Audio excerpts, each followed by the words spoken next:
اجمیر میں اس وقت ایک مندر تھا جو اجمیر کا سب سے بڑا مندر تھا اور صرف راجاؤں اور رانیوں کی عبادت کے لیے محسوس تھا۔ مندر کے ساتھ ہی ایک تالاب تھا جس کا نام اناساگر تھا۔ ہندو اس تالاب کے پانی کو انتہائی متبرک خیال کرتے تھے۔ ان کا عقیدہ تھا کہ جو اس تالاب میں غسل کر لے اس کے سب گناہ جڑ جاتے ہیں۔ کہتے ہیں کہ اس مندر میں رات کو اتنے چراغ جلتے تھے کہ رات 3.5 من تیل ان چراغوں میں استعمال ہوتا تھا۔ ارد گرد کے ہی دیہات مندر کے نام تھے، یعنی ان کے دیہاتوں کی آمدن مندر پر خرچ ہوتی تھی۔ مندر میں ہزاروں ملازم تھے جن کا کام آنے والوں کی رہنمائی کرنا تھا کہ کون سا خدا بیٹا ادا کرنے والا ہے، کون سا دیو صحت و تندرستی کا مالک ہے اور کس مورتی کی پوجا سے دولت مہربان ہوتی ہے۔ خواجہ غریب نواز رحمۃ اللہ اس مندر میں تشریف لے گئے اور آنا ساگر سے کچھ فاصلے پر چٹائی بچھا کر اپنے مریدوں کے ہمراہ بیٹھ گئے۔ عصر کا وقت تقریباً ہوا ہی جاتا تھا کہ لہٰذا آپ رحمۃ اللہ نے حضرت کتاب الدین رحمۃ اللہ علیہ سے اذان دینے کا کہا۔ کفر و شرک کے گڑھ اجمیر میں اللہ کی وحدانیت اور حضرت محمد صلی اللہ علیہ وآلہ وسلم کی رسالت کا یہ پہلا اعلان تھا۔ وہ لوگ اسلام سے مکمل طور پر لا علم تھے۔ چنانچہ اذان کی آواز سن کر وہ حیران ہوئے، اپنے گھروں سے نکل آئے۔ سب مسافروں نے آنا ساگر کے پانوں سے وضو کیا اور نماز پڑھنا شروع کیا۔ سب ہندو حیران رہ گئے کہ یہ سب بھگوان تو اندر ہیں تو یہ لوگ صحن میں کس بھگوان کو سجدہ کر رہے ہیں۔ جب شام ہوئی تو راجا کے اونٹ جو دن میں چرنے کے لیے گئے ہوئے تھے اپنے چراہوں کے ساتھ واپس آنے لگے۔ اتفاق سے جہاں حضرت خواجہ رحمۃ اللہ علیہ اپنے ساتھیوں کے ساتھ بیٹھے تھے وہ جگہ راجا کے اونٹنوں کے بیٹھنے کی جگہ تھی۔ چراواہوں نے بابا صاحب رحمۃ اللہ علیہ سے کہا، اٹھو بابا، اونٹوں کے بیٹھنے کی جگہ خالی کرو۔ آپ رحمۃ اللہ نے فرمایا، اتنا میدان پڑا ہے، اونٹ تو کہیں بھی بیٹھ جائیں گے، کیوں مسافروں کو تنگ کرتے ہو؟ وہ ہی مانے اور نہیں مانے اور مسلسل اصرار کرتے رہے کہ اونٹ اسی جگہ بیٹھیں گے۔ آخر انہوں نے بہت بدتمیزی سے کہا، یہ راجا کے اونٹوں کی بیٹھنے کی جگہ ہے اور ادھر راجا کے اونٹ ہی بیٹھیں گے، تم لوگ کہیں اور ڈیرا لگاؤ۔ آخر آپ رحمۃ اللہ علیہ نے اٹھتے ہوئے حضرت کتاب سے فرمایا، اٹھو کتاب الدین، یہ کہہ رہے ہیں کہ یہ اونٹوں کے بیٹھنے کی جگہ ہے تو چلو اونٹ ہی بیٹھے رہیں۔ یہ کہہ کر آپ رحمۃ اللہ علیہ نے اپنے ساتھیوں سمیت وہاں سے اٹھ گئے۔ اگلی صبح جب اونٹوں کو چرانے کے لیے لے جانے کا وقت آیا اور چرواہوں نے اونٹوں کو اٹھانا چاہا تو انہیں پتہ چلا کہ یہ اونٹ اٹھنے کے قابل نہیں ہیں۔ انہوں نے اونٹوں کو مار مار کے زبردستی انہیں اٹھانا چاہا لیکن وہ بیٹھے ہی رہے۔ چرواہے پریشان ہو گئے کہ جو اونٹ ان کے ایک اشارے پر اٹھ بیٹھتے تھے آج کیوں نہیں اٹھ رہے۔ آخر انہیں یاد آیا کہ کل مسافر نے کہا تھا چلو اونٹ ہی بیٹھے رہیں۔ لوگ اکٹھے ہونا شروع ہو گئے، کوئی کہہ رہا تھا فقیر کوئی کامل جادوگر ہے اور کسی کا خیال تھا کہ وہ کوئی بھگوان کا اتاور ہے۔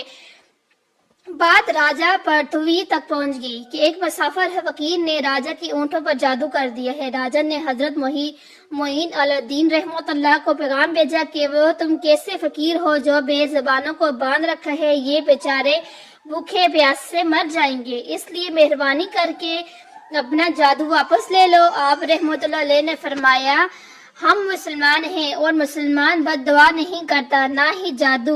جاؤ، جس کے حکم سے بیٹھے تھے اسی کے حکم سے اٹھ کھڑے ہوں گے۔ اب جو جا کر اٹھایا تو اونٹ پہلی بار ہی اٹھ کے بیٹھے۔ ہندوؤں کی دلچسپی ان مسافروں میں بڑھنے لگی۔ پانچوں وقت اذان ہوتی اور نماز ادا کی جاتی۔ آخر راجا تک یہ بات پہنچ گئی کہ کچھ فقیر آئے ہیں جو مسلمان ہیں، پانچوں وقت اذان دیتے ہیں اور ہمارے پوتر تالاب کو ہاتھ منہ دھو کر برشٹ کرتے ہیں اور ہمارے دھرم کے خلاف باتیں بھی کرتے ہیں۔ کہتے ہیں یہ مورتیاں پوجنے کے قابل نہیں، یہ تو محض پتھر ہیں، اس لیے انہیں یہاں سے اٹھایا جائے۔ راجا نے فقیروں کو پیغام بھجوایا کہ تم لوگ ماس گوشت کھاتے ہو، ہمارے دھرم کے خلاف بولتے ہو اور ہمارے پاک تالاب کو اپنے ہاتھ ڈال کر ناپاک کرتے ہو، جو ہم برداشت نہیں کر سکتے، اس لیے تم لوگ یہاں سے چلے جاؤ۔ آپ رحمت اللہ علیہ نے فرمایا اور بھی تو اتنی دنیا آتی ہے، ہمارے پانی لے لینے سے کون سا کوئی کمی آ جائے گی۔ لیکن وہ کہنے لگے کہ حوان سب ہمارے اپنے دھرم کے لوگ ہیں اور تم دوسرے دھرم کے ہو، آئندہ تم لوگوں نے تالاب کو ناپاک کیا تو ہم سختی سے پیش آئیں گے۔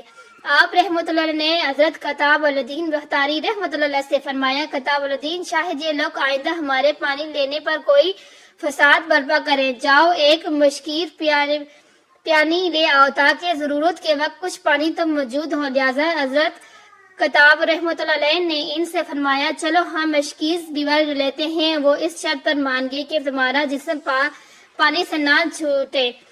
حضرت کتاب الدین رحمت اللہ نے تالاب کی سیڑھیوں پر جا کر بیٹھے اور مشکیز پانی میں ڈبو دی۔ جب وہ بھر گیا تو حضرت کتاب رحمت اللہ علیہ نے وہ مشکیز اوپر کھینچی، لیکن جو ہی مشکیز پانی سے باہر آیا، انس ساگر کا پانی خشک ہو گیا، گویا سارا انس ساگر مشکیز میں بند ہو گیا ہو۔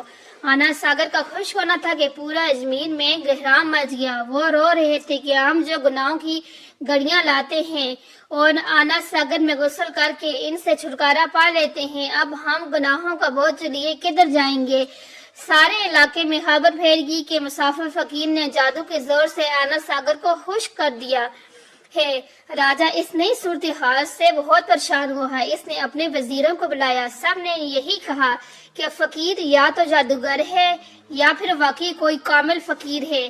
ساتھ ہی وہ پریشان ہوئے کہ اجمیر کی رونق تو تھی ہی انس ساگر کے دم سے، اسی کی وجہ سے لوگ دور دور سے اجمیر آتے تھے اور اپنا ایمان تازہ کر کے لوٹتے تھے۔ انس ساگر کے خشک ہوتے ہو جانے سے ہندو دھرم کی تبلیغ کو دھچکا لگا اور یہی تشویشناک بات تھی۔ آخر طے پایا کہ فقیر سے مذکرات کیے جائیں۔ آخر وہ چاہتا کیا ہے؟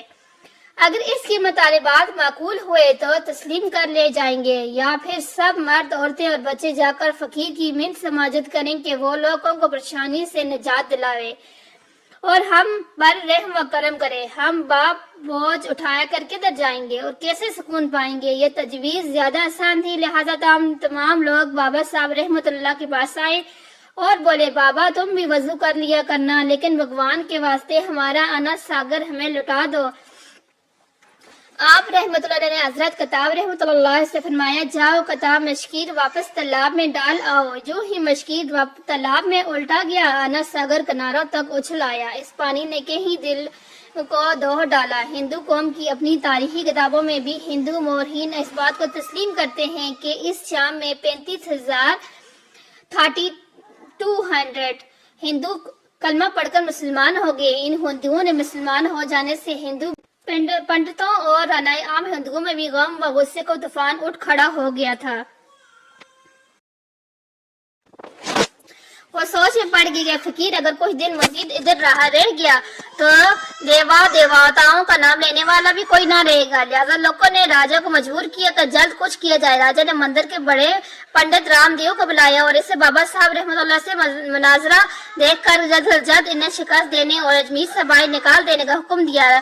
رام دیو اپنے وقت کا مانا ہوا پنڈت تھا، جس کے عملی قابلیت کی دور دور تک دھوم مچی ہوئی تھی۔ اس نے راجہ کو یقین دلایا کہ جلد ہی راجہ کوئی اچھی خبر سننے کو ملے گی۔ رام دیو بابا صاحب رحمت اللہ کے پاس آیا اور الٹے سیدھے سوالات کرنے شروع کیے۔ بابا صاحب رحمت اللہ نے خاموشی اختیار کی رکھی۔ جب رام دیو نے حد سے بڑھ کر شور مچانا شروع کیا تو بابا صاحب رحمت اللہ نے اس کی طرف آنکھ اٹھائی اور مسکرا کر فرمایا، رام دیو تو شور مچا رہا ہے اور میں تیرے ماتھے پر ایمان کا نور چمکتا دیکھ رہا ہوں۔ اس نے گاہ اور لہجے میں جانے کیا جادو تھا کہ رام دیو قدموں میں گر گیا اور روتے ہوئے بولا، بابا جس دھرم کے تم ہو اسی دھرم میں مجھے بھی شامل کر لو۔ سب لوگ جو مناظرہ دیکھنے آئے تھے اس کایا پلٹ پر شدر رہ گئے تھے اور رام دیو جو بابا کو شکست دینے آیا تھا خود مفتفع ہو چکا تھا، یعنی کہ خود اس نے اسلام قبول کر لیا تھا، کیونکہ اسے سمجھ آ گئی تھی کہ یہ ایک سچا مذہب ہے۔